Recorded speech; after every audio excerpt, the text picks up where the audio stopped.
Recording in progress. All right, we are continuing the lesson, finishing up the lesson on graphing exponential functions at 80% accuracy or higher.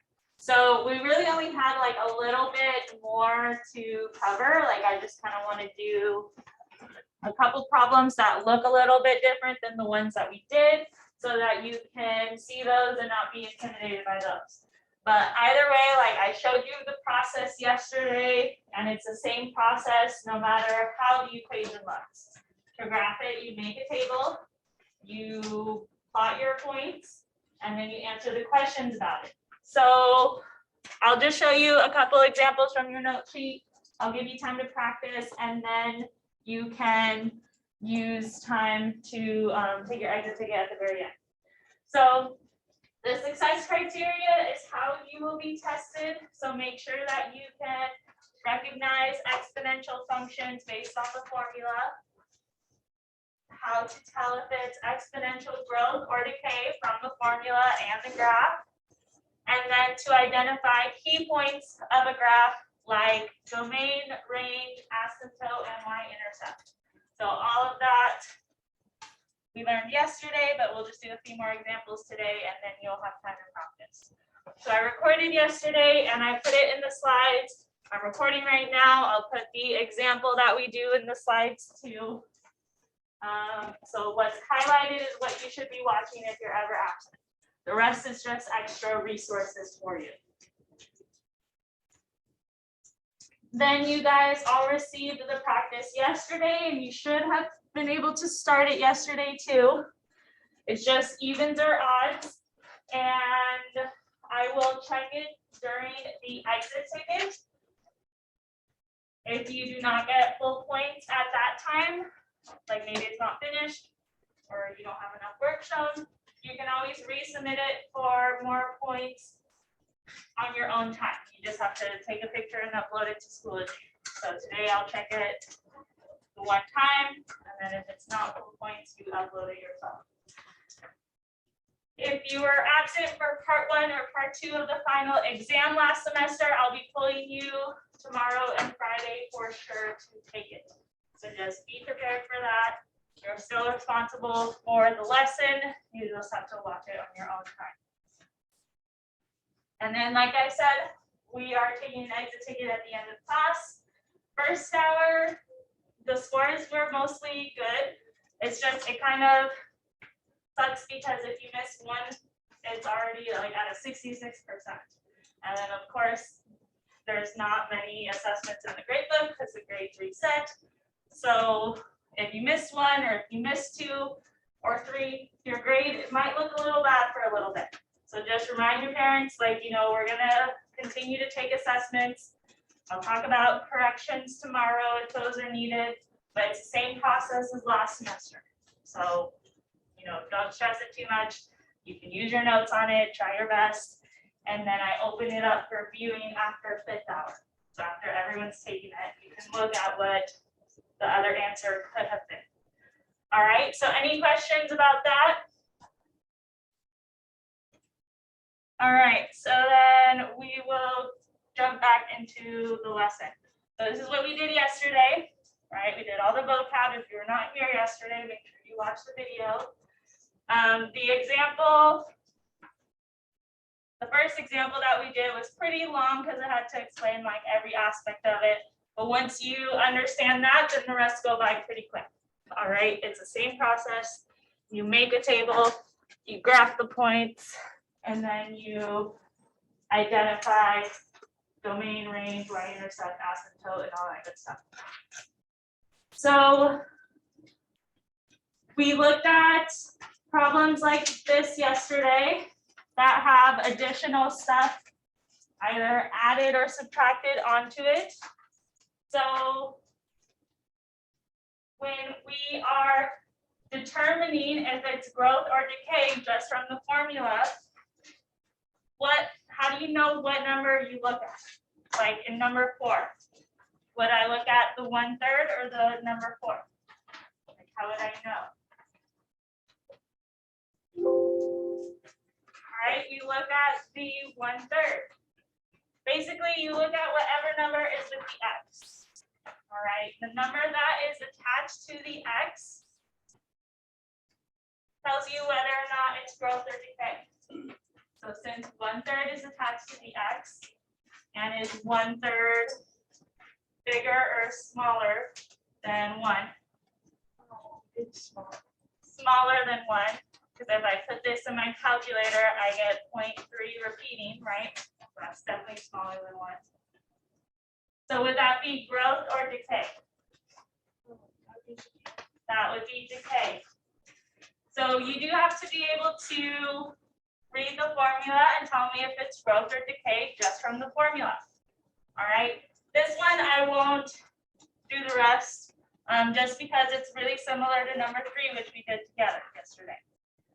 All right, except now it's decay. So whenever you have stuff added or subtracted to the exponential function, so the part with the x in the exponent spot, all that does is move the graph either up or down.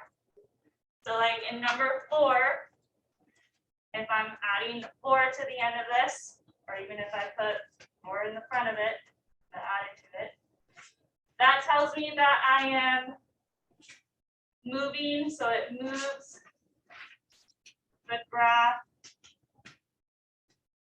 up 4 units. All right, since I'm adding 4 on the end of it, all that does is move the graph up 4 units. The reason I'm pointing that out is because I have seen that on your topic test. All right, if I have stuff being added at the end of it, what happens to the graph? Well, we will move the graph up.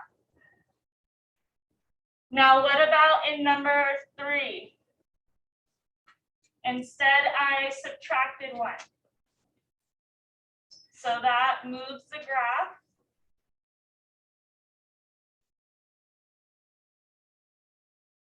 but does it move it up, down, left, right? Right, this time it's subtracting 1.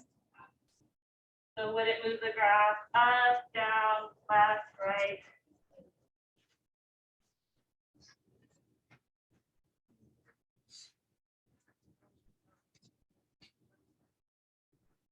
Well, I didn't say it caused any left or right shifts, just up or down. So since adding would move the graph up, subtracting would move the graph down. And by how many units would this move down by? 1. It would move down 1 unit. So that you do need to be able to do. So just kind of showing you there. A good test question would be, if I subtract 1 from this exponential function, what happens to the graph? And if you notice, it moved down 1 unit compared to like the graphs on the front page. Does that make sense? All right, so that I just wanted to point out to you. Now look at 5 and 6. All right, I want to show you how to do the ones where there's other stuff going on. So like this time, there's a number in the a position. So remember when I said that the functions are y equals a b to the x? Well, now we have a number being multiplied by the exponential function. All right, that would cause the graph to like stretch or compress.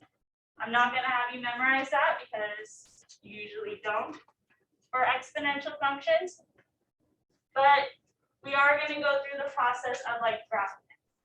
All right, but before I do that, tell me just from looking at the formula, would this be growth or would this be decay?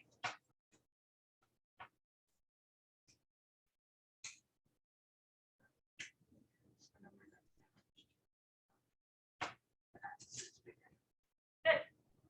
So look at the number that is attached to the x. Since it's 2, is 2 bigger or sorry, I'll use the proper terms. Is 2 greater or less than 1? Greater than 1. So again, growth or decay? Growth. So So don't get confused by this fraction being here. Don't just say it's decay because there's a fraction in there. Still look at the number that's attached to the x. And if it's greater than 1, it's growth. If it's less than 1, it's decay. All right, so now let's make a table so that we can graph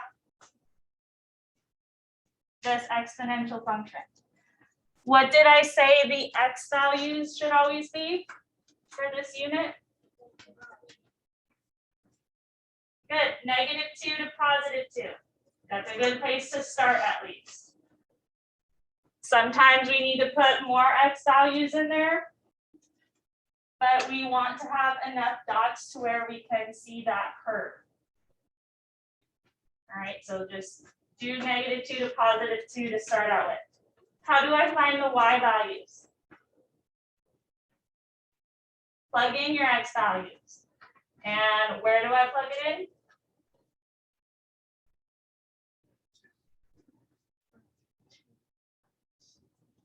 Good, so in the x position of the equation. So notice your equation has an x and a y. Well, if you plug in for x, you can get y. So in your calculator, it'll look something like this.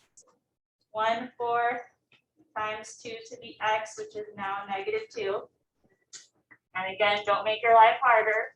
Use the calculator. All right, so I'm just going to open up Desmos. So desmos.com. Go to the graphing calculator. And fractions normally go in parentheses so that the calculator reads it right. Times 2 to the -2 power. If you are getting something other than that decimal, 0.0625, then you need to let me know. Because then that means you're inputting it wrong.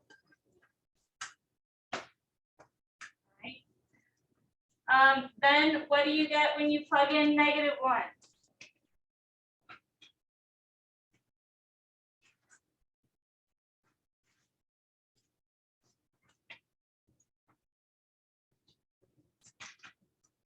Let's see. So I did not get what you said. I got 0.13. So this is what it should look like in your calculator. If you need to use the keyboard buttons down here, press this little keyboard and use those. Otherwise, make sure the 1/4 is in parentheses times 2 to the -1 power. What do you get when you plug in 0? 0.25. When you plug in 1, when you plug in 1, you get 0.5. And then when you plug in 2, what do you get?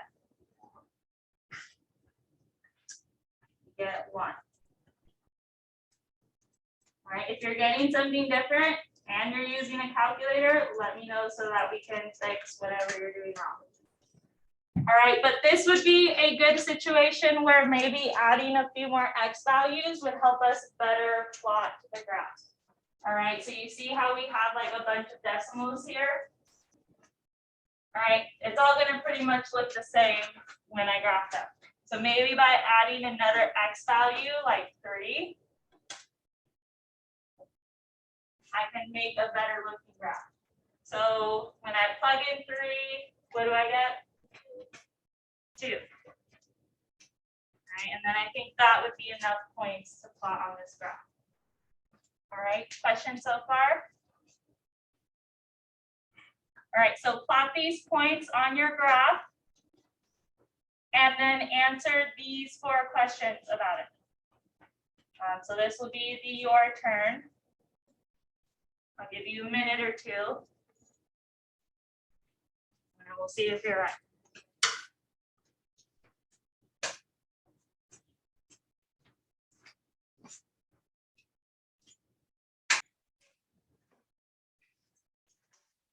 right, domain should be the easy one. What is it? All real numbers, good. We talked yesterday that all the exponential functions look something like this for growth, or for decay, they would look something like that. But either way, they go infinitely left to right always. So if you want to just memorize that domain is all real numbers for this unit, then go ahead, no matter what the graph is. So if you want to put that on your homework for all the domain questions, all real numbers would be correct. Now the range does have a boundary for exponential functions. So since range is y, use the letter y. What'd you put for the range? Y greater than 0. Good. So far the pattern that I've seen is that it's usually greater than. All right, don't quote me on that, but so far they're usually in like the upper part of the graph. And then look at your numbers for your y values. What number do they get close to but never actually touch? You're really close to 0, but never touch 0. So that helps you figure out what number to include in your range. Make sense?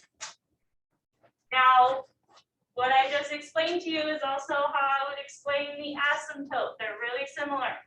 So what is the asymptote for this one? Y equals 0. All right, make sure you include the y equals, because that's the equation of a line. Right, horizontal lines are just y equals a number. That's the line that it gets close to but never touches.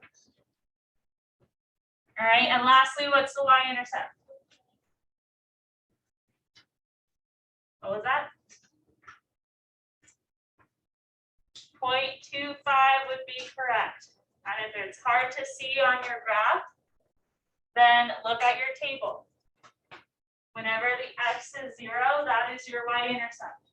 So the coordinate for your y-intercept would be 0, 0.25. Questions there? All right, so I think that's good enough. The bottom one has more stuff in it, but again, it's the same process.